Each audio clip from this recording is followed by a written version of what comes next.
हिंदी च बोलना चाहिए सी क्योंकि पराग जी पंजाबी नहीं जानते, पर मैं जोत रब ली आसाम दे ने, तो जब भी आसाम जाते हैं तो असमी बोलते हैं।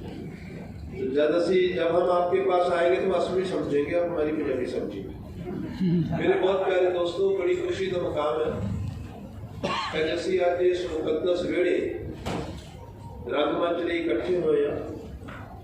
शीला जी ने जिस प्रागति ने दसिया कि जो मर्जी आओ वेड़ा खाली है, तुम आ सकते हो। अमृतसर शहर पंजाबी रंगमंच की राजधानी है, कदे सी, लेकिन सी तो है होने बड़ा समा लग्या। जो 19वीं सदी अजे चल रही सी, उस वेले JC मान ने किताब लिखी सी कर्स कस्टमर सुपरस्टिशन ऑफ पंजाब। वो 5 नाटकों का पेशकारियों का जिक्र सी, जिन्होंने हम रिन्यू केवल धालीवाल ने किया अपने आर्टिकल कि 5 नाटकों एक नाटक शराब कौर सी जिसे इको ही दिन 2 शो हुए सी, एक लाहौर ते एक अमृतसर। ये जोड़े शहरों को नज़र लगी, पंजाब को नज़र लगी, वंड पै गई। तो जिवें हिंदुस्तान का प्रवेश द्वार पंजाब है, तो हर दुख सुख में हिंदुस्तान में पंजाब चलता है, उवें पंजाब का प्रवेश द्वार अमृतसर बन गया, जिस करके दुख सुख अमृतसर चलने पे। साडे विछड़े वीर जिन्होंने दूजा देश बनाया, वो इहो जिहा देश बनया कि नाल दी नाल ही 62 की जंग लगी, फिर 65 की जंग लगी, 71 की जंग लगी।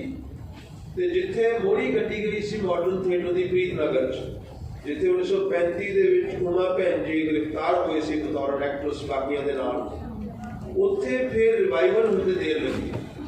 लेकिन गुरशरण भाजी जिन्होंने 7वें दहाके इतने थिएटर शुरू किया, 59 नंबर से फिर आए, 60 तो 70 का दहाका इतने काम किया। जो बचपन के केवल उन्होंने शगिर्द बनया, लेकिन फिर पंजाब को नज़र लगी तो भाजी को चंडीगढ़ जाना पाया। वो सारा जिला साडा अमृतसर की राजधानी है, वो कई शहरों में फिर गई, कितने पटियाले बन गई, कितने चंडीगढ़ बन गई, कितने बठिंडे रही इक्का वेले, कदे लुधियाना बनी थोड़ी देर वास्ते। लेकिन फिर जो 91 केवल धालीवाल आया, एक हिस्टोरिकल फैक्ट है कि जो इन्हें नैशनल स्कूल ऑफ ड्रामा तो डिग्री ली 1991 तो पहला पंजाबी मुंडा 1961 में हरपाल टिवाणा गया सी। 30 साल का फर्क सी। हरपाल टिवाणा ने उदों सुपना लिया सी कि मैं पंजाब में प्रोफैशनल थिएटर बनाना है, तो उन्हें प्रोफैशनल थिएटर का प्लॉट लिया, नींहां भरिया, पर 30 साल बाद उस उत्ते जो मकान उसरिया, वो केवल धालीवाल ने शुरुआत की थी। अज रजिंदर तक आते हुए वो बहुत बड़ा मकान पंजाबी रंगमंच का हवेली बन गया। हवेली का बहुत बहुत मुबारक हो गया। हवेली सिर्फ तो रोटी खाती नहीं होती, हवेली इस भुख की होंगी है कि जे ये जागता हो ही रोटी खाने जी करता, वरना रोटी मुँह भर जाती है। सो इस सारे इतिहास जो कुछ अमृतसर की कंट्रीब्यूशन है वो भुलाई नहीं जा सकता। जतिंदर ब्राड़ मेरे दोस्त ने, सारे नाटशाला मेरे जानते हैं, तो मैं वकील है पंजाबी रंगमंच का, तो बिना दसे पंजाबी रंगमंच की वकालत दुनिया भर के करदा। तो जिस दिन इत्थे शशि कपूर का मुंडा कुणाल कपूर आया कि मैं तुहाडे थिएटर को देख के पृथ्वी थिएटर में रेक्टिफिकेशन रेनोवेशन करनी है, उधर मेरी दौड़ इन्नी उच्ची हो गई, कद मेरा 5.5 to 6 फुट बन गया कि अज असीं जिते हैं।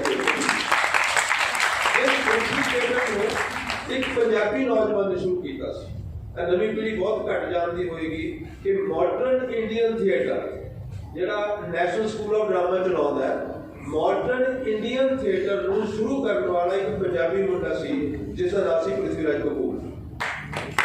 उसने जिहड़ी साडी पुरानी परंपरा सी फारसी थिएटर की, फारसी थिएटर वाला गेटअप, फारसी थिएटर वाला स्पैक्ट्रम, फारसी थिएटर वाली ऑडियंस, उसनू मॉडर्न थिएटर दे विच बदलिया और खुद फिल्म स्टार होंदिया उन्हें थिएटर किया जिवें अज शाहरुख खान थिएटर कर रहा हो।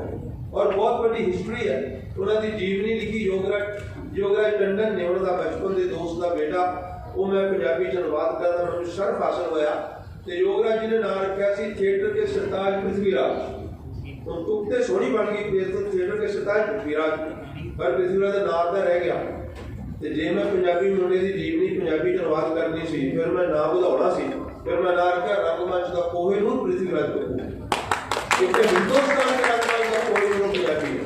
और दूसरी गल एक पंजाबी कलाकार की खुदाई स्टार सिस्टम फिल्मां दे विच पृथ्वीराज कपूर ने शुरू किया, उस पंजाबी नौजवान ने शुरू किया। उस तो पहला फिल्मां दे विच डायरैक्टर मालक हुंदे सी, तनख्वाह दे उत्ते एक्टर हुंदे सी ते रहस्य च शूटिंग झड़की भी दिंदे, थप्पड़ तक मार दिंदे सी। पृथ्वीराज कपूर एक नौजवान पठान पंजाबी लम्मा लंजा सोहना सुनखा सिकंदर वर्गी शख्सियत, एक डायरेक्टर ने हाथ चुक्या उन्हें फड़ लिया, हाथ मेरा भी भारी है। एक बड़ा बड़ा चैलेंज सी ते काम पंजाबी बंदा कर सकता सी। अगले दिन अखबार च इश्तिहार दिता कि मैं किसी कंपनी का मुलाजिम, मैं फ्रीलांसर है, मैं फ्रीलांस आर्टिस्ट है। ते बहुत बड़े बंदे को पता होगा कि फ्रीलांसर का मतलब की होता है। लांस कहते हैं भाले नूं। ते जदों राजे महाराजा की फौज घट जाती सी तां फिर जिहड़े पिंड च भाले वाले बंदे सी कमीशन कीते जाते सी। अग्निवीर नाल थोड़ा डिफरेंट काम है ते कमीशन कीते जाते ते ओह आके लड़दे ते ओह फ्रीलांसर हुंदे सी जिहड़े आजाद भाला चलदे। उतों फिर हर फील्ड में फ्रीलांसर बनया, जिवें कि केवल धालीवाल फ्रीलांसर है, ये फ्रीलांसर है। बहुत औखा है फ्रीलांसर होना, वरना सरकारी गड्डी सरकारी कार सब कुछ चाहिए होंगे। तो पृथ्वीराज कपूर ने कहा कि मैं फ्रीलांसर है, लोगों ने फिल्मां नहीं मिलनगियां और उसकी शख्सियत से फिल्मां मिलियां और अज फ्रीलांसर ने सारे फिल्म स्टार वो इसलिए इंडिपेंडेंट ने क्योंकि पंजाबी मुंडे ने आजाद किया उन्होंने फिल्म कंपनियां तो उन्होंने डायरेक्टर उस ट्रेडिशन दे विच उस पृथ्वीराज कपूर की ट्रेडिशन आज़ादी तो बाद जे किसी ने शुरू किया वो भी एक पंजाबी मुंडा जिसका नाम गुरशरण सिंह है, इंजीनियर 59 दे विच भाखड़ा डैम बनाने वाला, कहते पानियां नूं बन पा सकते हैं, लोक शक्ति नहीं बन पा सकते। 60 को लेकर 70 तक और काफी अगे तक उन्होंने इतने प्रोफेशनल थिएटर किया। सुरेश पंडित जो उन्होंने अजीज वो बड़े बड़े नाटक हुए जिहड़े इमेजिन नहीं किए जा सकते। उस मोड़ी नूं उन्होंने जो दोबारा स्टैबलिश किया तो फिर उन्होंने जाना पिया, लेकिन फिर आहिस्ता आहिस्ता 91 तो लैके सुखना 31वां साल लग गया साडे उस नवे दौर नूं, जिस नवे दौर दे विच केवल धालीवाल ते फिर किन्नियां ही पीढ़ियां इस वेले नवे बच्चे इत्थे आए हुए हैं। जदों पृथ्वीराज कपूर थिएटर करता सी उहदा नाम सी पृथ्वी थिएटर ते उसने एक जानकी कुटीर अपना घर बनाया सी खुली थां ते। उस थां दे उत्ते उहदा थिएटर सी, लेकिन उनकी डेथ तो बाद उन्होंने 3 बच्चों जो सब तो छोटा थिएटर करते शशि कपूर उसने उत्थे वो पृथ्वी थिएटर बनाया।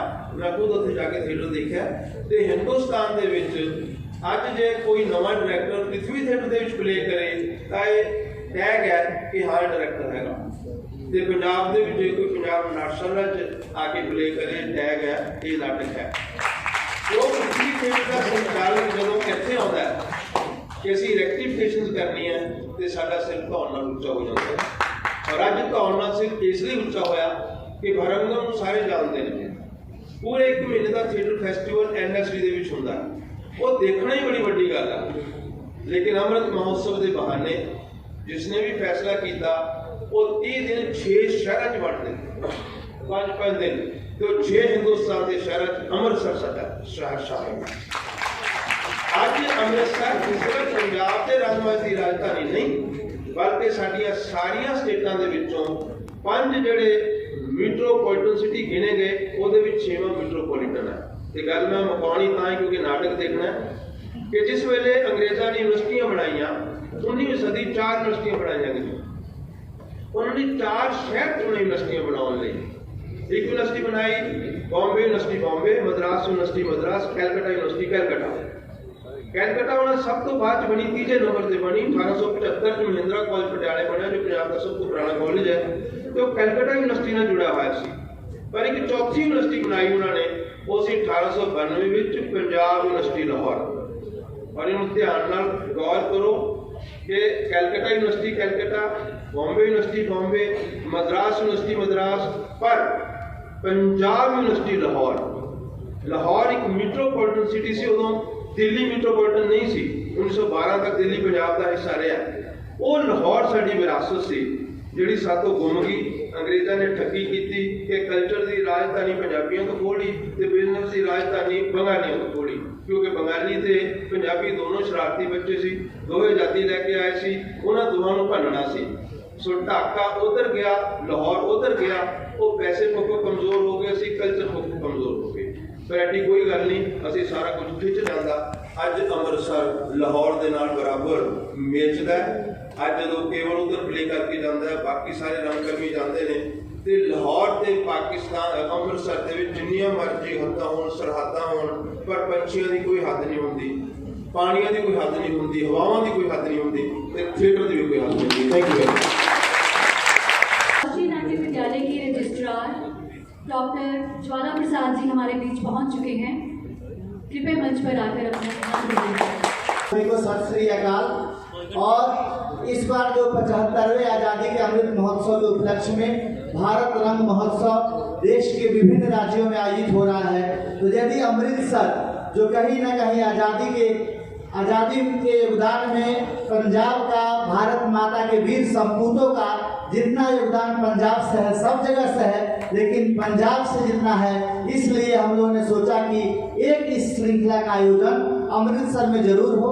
और सिर्फ आज़ादी के योगदान में ही नहीं, जैसा कि अभी सतीश जी बता रहे थे, रंगमंच में भी अमृतसर का एक अमूल्य योगदान है। इसी के तहत यहाँ पर यह आयोजन हो रहा है और मुझे बहुत खुशी हो रही है कि राष्ट्रीय नाट्य मंडल दिल्ली के द्वारा जो आयोजन यहाँ हो रहा है, मैं देख रहा हूँ कि पूरा सभागार जो हिंदी में कहते हैं खचाखच भरा हुआ है। तो मैं आपकी उपस्थिति से, आप सभी रंग प्रेमी के उपस्थिति से बहुत उत्साहित हैं।